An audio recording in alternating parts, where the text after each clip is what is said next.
एक गांव में आर्यन नाम का एक छोटा लड़का रहता था। उसे जंगल से बहुत प्यार था।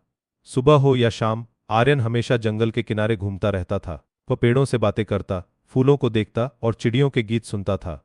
उसके दोस्त उसे जंगल का रखवाला कहते थे। एक दिन आर्यन जंगल में और अंदर चला गया। उसे एक पुरानी टेढ़ी मेढ़ी पगडंडी मिली। यह पगडंडी पेड़ों के पीछे छिप रही थी। पगडंडी पर छोटे छोटे चमकते हुए कंकड़ बिछे थे। वे ऐसे चमक रहे थे जैसे किसी ने उन पर जादू कर दिया हो। आर्यन बहुत हैरान हुआ। उसने सोचा, यह पगडंडी कहाँ जाती होगी। आर्यन ने फैसला किया कि वह इस जादुई पगडंडी पर चलेगा। उसके दिल में एक नया रोमांच था। जैसे जैसे वह आगे बढ़ा, जंगल और भी घना होता गया। हवा में फूलों की मीठी खुशबू थी। पेड़ों की पत्तियां आपस में ऐसे बातें कर रही थीं जैसे वे कोई गुप्त संदेश दे रही हों। आर्यन को लगा जैसे जंगल उसे अपने अंदर बुला रहा हो। थोड़ी दूर जाने पर आर्यन को एक बड़ा बुद्धिमान उल्लू दिखा। उल्लू एक मोटी शाखा पर बैठा था। उसकी आंखें चमक रही थीं। उल्लू ने धीरे से कहा, बच्चे, इस रास्ते पर चलना आसान नहीं है। गे तुम्हें एक भूल भुलैया मिलेगी। तुम्हें उसे पार करना होगा, तभी तुम्हें जादुई फूल मिलेगा। उल्लू ने आर्यन को एक पहेली दी। मैं ऊपर जाती हूँ, मैं नीचे आती हूँ, पर मैं हिलती नहीं। मैं क्या हूँ? आर्यन ने कुछ देर सोचा, फिर मुस्कुरा कर बोला, छांव। उल्लू ने सिर हिलाया और कहा, ठीक कहा। याद रखना, हर मुश्किल का हल तुम्हारे आसपास ही होता है। उल्लू की बात मानकर आर्यन आगे बढ़ा। उसे जल्द ही एक भूल भुलैया मिली।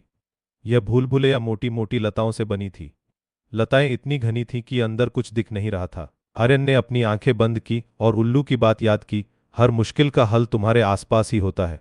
आर्यन ने अपनी जेब से एक छोटी सी टूटी टहनी निकाली। उसने टहनी को जमीन पर रगड़ा, फिर उसे ध्यान से देखा। वह समझ गया। उसने टहनी से लताओं को धीरे धीरे एक तरफ धकेला। उसने एक छोटा सा रास्ता बनाया। उसे अंदर जाने का रास्ता मिल गया था। जैसे ही वह भूल भुलैया के बीच में पहुंचा, उसे एक नटखट गिल मिली। गिल उछल कूद कर रही थी। उसने आर्यन के हाथ से एक छोटा सा कंकड़ उठा लिया। वह कंकड़ वही था जो पगडंडी पर चमक रहा था। गिल ने कंकड़ लेकर भागना शुरू कर दिया। आर्यन गिल के पीछे भागा। अरे मेरा कंकड़, उसने हंसते हुए कहा। गिल तेजी से एक पेड़ पर चढ़ गई। वह आर्यन को चिढ़ा रही थी। आर्यन ने गिल को खाने के लिए एक छोटा सा अखरोट दिया। गिल खुश हो गई और कंकड़ वापस कर दिया। जिसका नाम चिंटू था, अब आर्यन की दोस्त बन गई।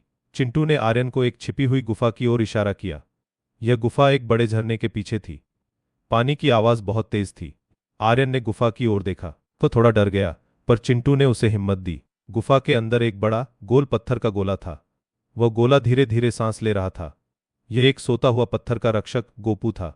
गोपू बहुत ही विशाल था। उसकी नाक से हल्की हल्की आवाज आ रही थी। आर्यन को उसे जगाना नहीं था। आर्यन ने धीरे से अपने जूते उतारे।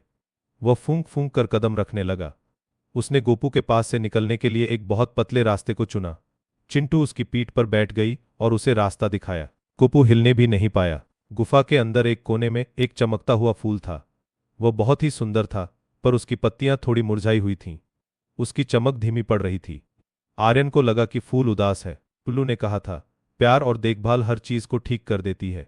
आर्यन ने धीरे से फूल के पास हाथ फेरा। उसने एक मीठा गीत गाना शुरू किया। यह एक ऐसा गीत था जो उसकी दादी उसे सुनाया करती थीं। गीत में प्यार और सांत्वना थी। इससे जैसे आर्यन गाता गया, फूल की पत्तियां धीरे धीरे उठने लगीं। उसकी चमक तेज होती गई। फूल पूरी तरह खिल गया। वह इतनी जोर से चमक रहा था कि पूरी गुफा रोशनी से भर गई। फूल की खुशबू से सारी गुफा महक उठी। आर्यन को बहुत खुशी हुई। उसने धीरे से फूल को उठाया। फूल अब खुश था। उसकी चमक इतनी ज्यादा थी कि आर्यन को रास्ता दिखने लगा। आर्यन फूल को लेकर वापस गांव की ओर चला। रास्ते में जंगल के सारे जानवर उसे देखकर खुश हो गए। उन्होंने आर्यन को रास्ता दिखाया। उसकी पगडंडी और भी ज्यादा चमकने लगी थी। घर पहुंचने पर आर्यन ने फूल को अपने बगीचे में लगाया। अगली सुबह आर्यन के गांव का पूरा बगीचा चमकने लगा। जादुई फूल की रोशनी ने हर पौधे को नया जीवन दे दिया था। गांव के लोग बहुत खुश हुए। उन्होंने आर्यन का धन्यवाद किया। आर्यन ने जंगल और उसके जादुई फूल को हमेशा के लिए बचा लिया था। मेरे प्यारे दोस्तों, अगर आपको ये वीडियो पसंद आया तो इसे लाइक करें, अपने दोस्तों के साथ शेयर करें और हमारे चैनल को सब्सक्राइब करके हमारे दोस्त बन जाएं।